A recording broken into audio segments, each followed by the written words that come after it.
জঙ্গল সলিমপুর। চট্টগ্রামের জঙ্গল সলিমপুরকে অনেকেই বলেন রাষ্ট্রের ভিতর আরেকটি রাষ্ট্র।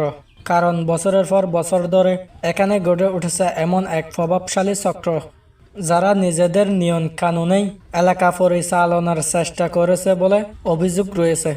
ঘনবসতিপূর্ণ এলাকায় অবৈধ বসতি, জমি দখল, চাঁদাবাজি এবং বিভিন্ন অপরাধী গোষ্ঠীর তৎপরতার খবর বহুবার আলোচনায় এসেছে।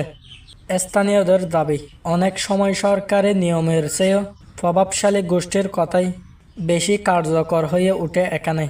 তবে সাম্প্রতিক বছরগুলোতে আইনশৃঙ্খলা বাহিনীর অভিযান এবং সরকারি উদ্যোগে পরিস্থিতি নিয়ন্ত্রণে আনার চেষ্টা চলছে।